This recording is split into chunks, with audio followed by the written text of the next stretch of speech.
হচ্ছে ডাক্তার, বাবা হচ্ছে ইঞ্জিনিয়ার। বাবা বলছে আমি ছেলেকে ইঞ্জিনিয়ারিং পড়াবো, আর মা বলছে না আমি ডাক্তারি পড়াবো। সে বিশাল থেকে বসার পর ঝগড়া আরম্ভ হয়ে গেছে, বেলা 12টা পর্যন্ত কথা কাটাকাটি চলছি। সব পাশাপাশি বাড়ি তো, সবাই মানে বিরক্ত হয়ে গেছে, ছেলেমেয়ে করছিল একটু ভদ্রলোক সিদ্ধিকে বসে সকাল থেকে আপনাদের একটু চেঁচামেচি ঝগড়ার স্বামীর থেকে কেন কি হয়েছে, কি ব্যাপারটা কি? হ্যাঁ, আমি ছাড়তে দিবেন না নাকি? আমি চেঁচামেচি দেখুন, আমি বলছি ছেলেকে ইঞ্জিনিয়ারিং পড়াবো, আর ওর মা বলছেন আমি ডাক্তারি পড়াবো। এই নিয়ে আমাদের কথা আপনাদের ওদের ঝগড়া করার তো দরকার নাই। ছেলেকে ডাকুন, ছেলে এখনো হয়নি, হবে আমার আগেই জানে না, গর্বই হয়নি। এটা হচ্ছে কলির ধর্ম। এটা একটা সূত্র বলা হলো, এইরকম ভাবে ধরা হলো সব জায়গায় বিনা কারণে, ভোগের জন্য কিংসর লাঠি ঘুষি মেরে দিব, ভোগ করতে না পেরে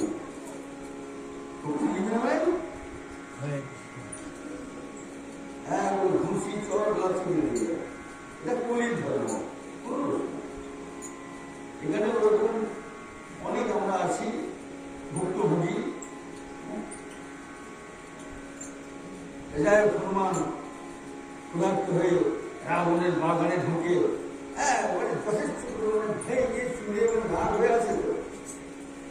প্রথমে তো ঢুকে গিয়েই সূক্ষ্ম রূপ ধারণ করে ঘুরে ঘুরে ঘুরে ঘুরে দেখছে একটা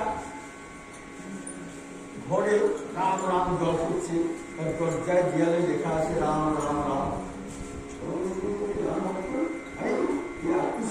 রাম ভক্ত শুনতে পান, হ্যাঁ নতুন জপ করছে, দরজায় নক করলো, দরজা করলো, বিভীষণ বেরিয়ে এলো। তোমার আমি হনুমান, আমি শ্রী রাম ভক্ত, আপনার রাম নাম শুনে আমি এখানে এসেছি।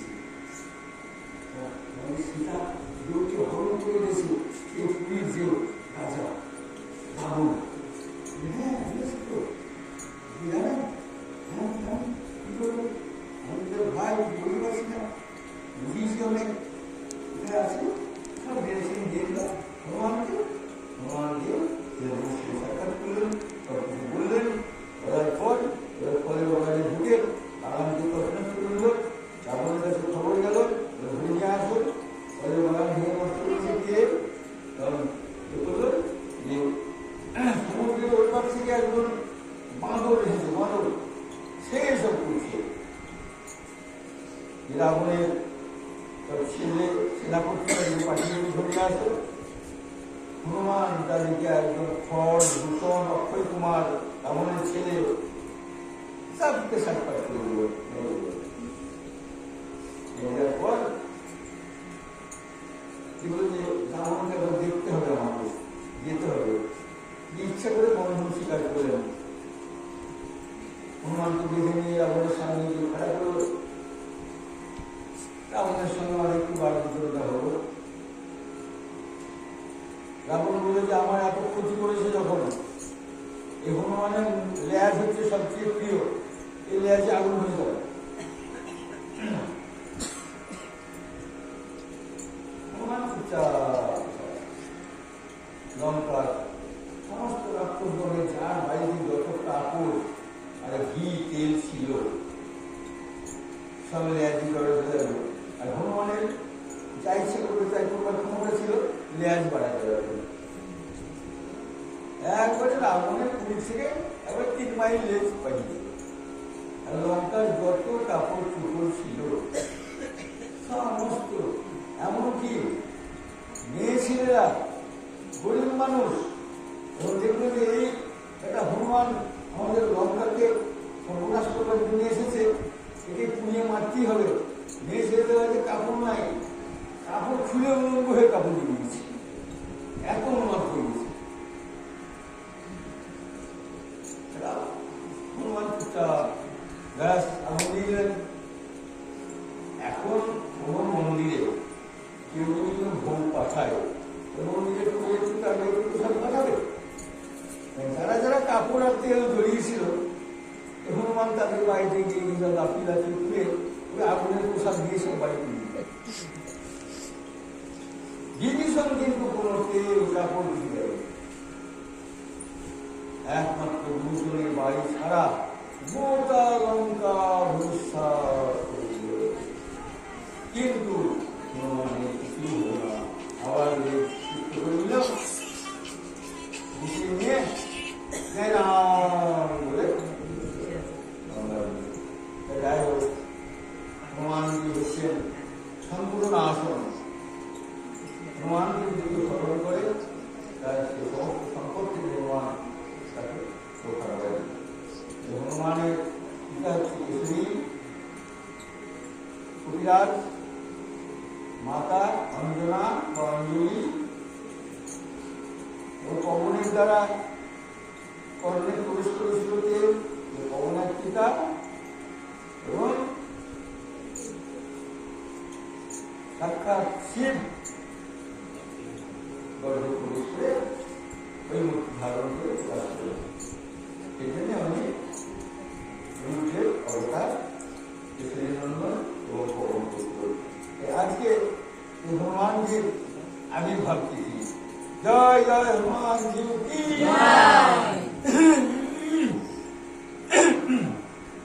যাই হোক, ভগবান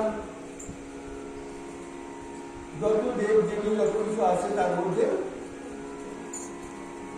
কর্মাক্ষেত্র দেবস্ব সেবা, অর্থাৎ কোন দেবের সেবা প্রধান, যেটাতে বলা হয়েছে সর্ব দেব হচ্ছেন ভগবান কৃষ্ণ, অনাদির আদি গোবিন্দ সর্বকারণ কারণ।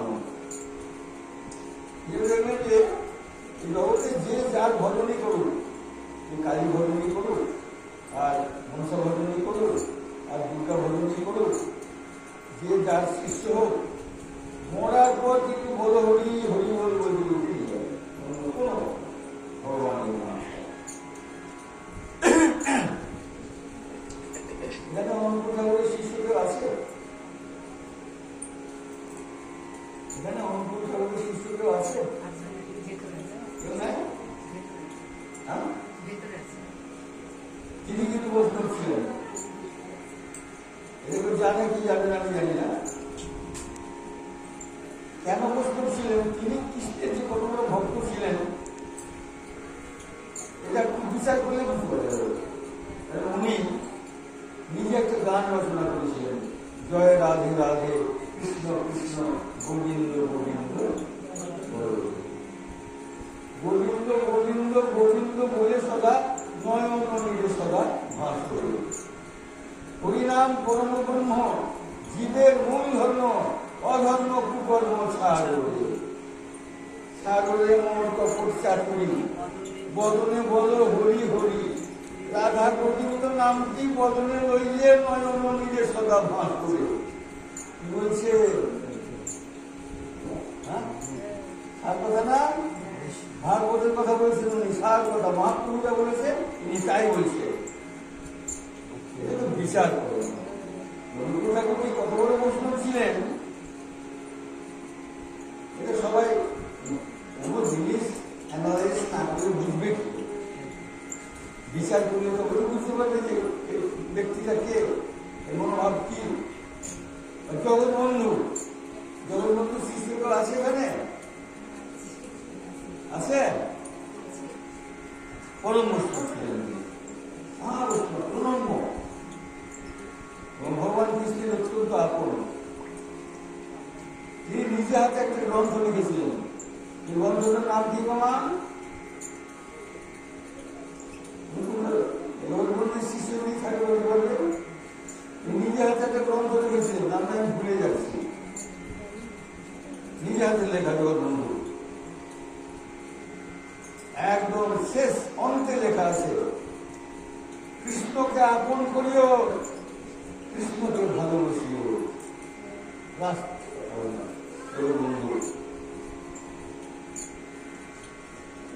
বিহারী দাস বাবাজি মহারাজ আমাদের দর্শন করে এসেছি, উনি এই কথাটা ওনার মুখ থেকে শুনেছিলাম।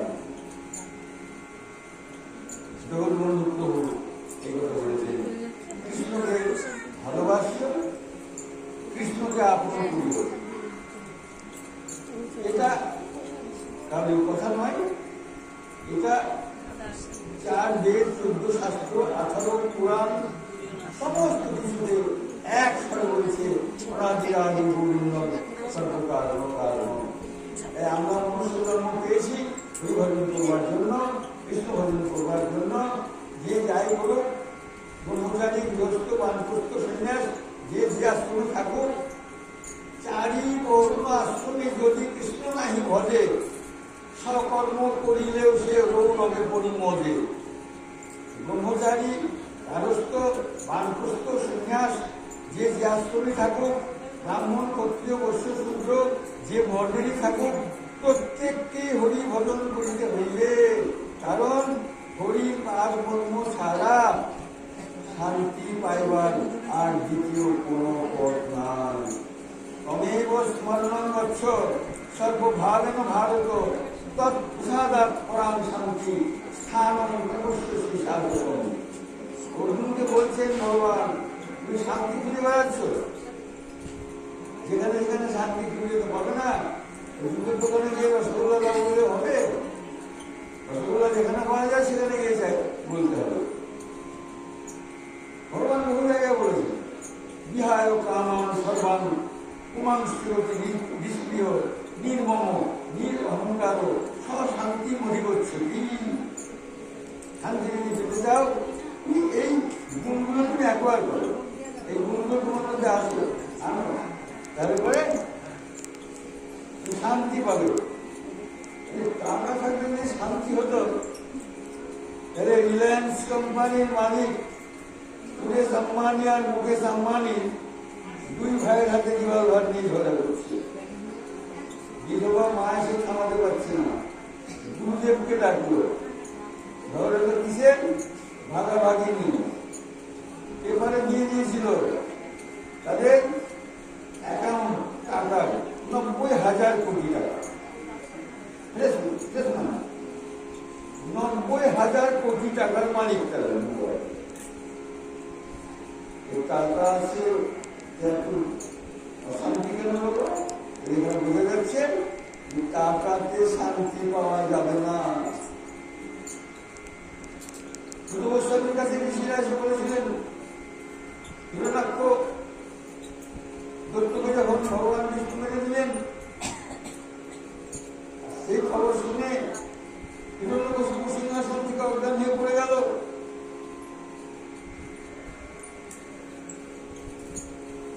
তখন বললেন যে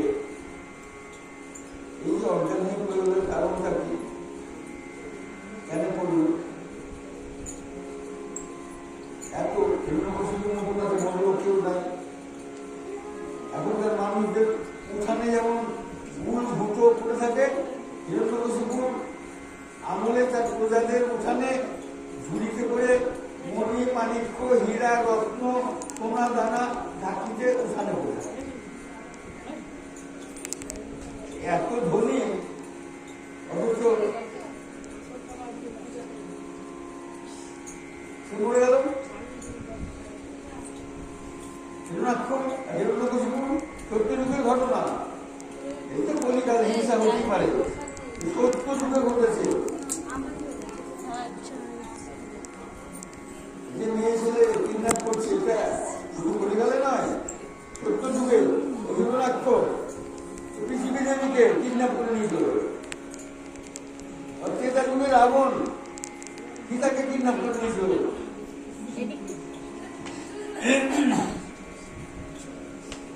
ভোগ লালসা যতদিন পর্যন্ত জীবের হৃদয়ের বর্তমান থাকবে, ততদিন পর্যন্ত সে শান্তি পাবে না। সেজন্য উদ্ধব মহারাজ যখন ভগবান লীলা সম্বোধন করবার ইচ্ছা হল, উদ্ধবকে দেখে বলল, হে সাধু উদ্ধব, আমি এমন লীলা সম্বোধন করে আমার ধামে আমি ফিরে চলে যাব। 7 দিনের মধ্যে তারকাপুরী চাষ করবে সমুদ্র। সমুদ্র যেমন তৈরি করে নিয়েছিল, আমি চলে যাওয়ার পর পৃথিবীর সমস্ত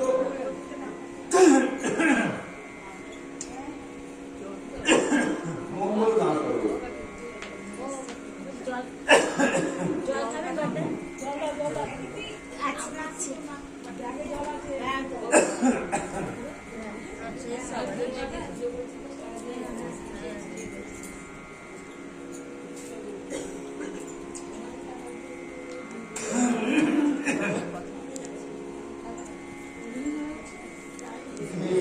মঙ্গল বাস হবে, কোনো মঙ্গল পাবে না।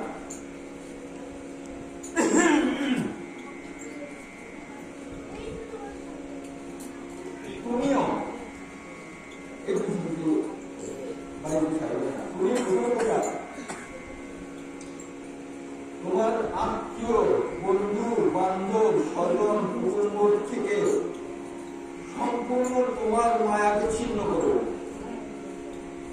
আত্মীয়, স্বজন, বন্ধু, বান্ধব, কুটুম্ব থেকে তোমার মনকে, সেই মমতার থেকে সম্পূর্ণ বন্ধন ছিন্ন করো।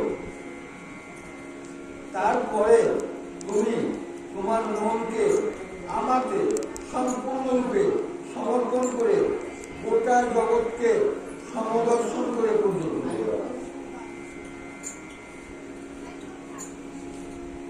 এভাবে তুমি থাকবে। মহারাজ বললেন, আপনি যে সমস্ত জ্ঞানের কথা বললেন আমার পক্ষে তো অসম্ভব। আমি ক্ষুদ্র বিষয় ভোগের তীব্র লালসায়, এই সংসারের ক্ষুদ্র বিষয় ভোগের লালসায় অন্ধকার কূপের মধ্যে এসে পড়েছি, সংসার কূপে, এবং সেখানে অত্যন্ত বিষধর সর্পের দংশনে আমি জর্জরিত।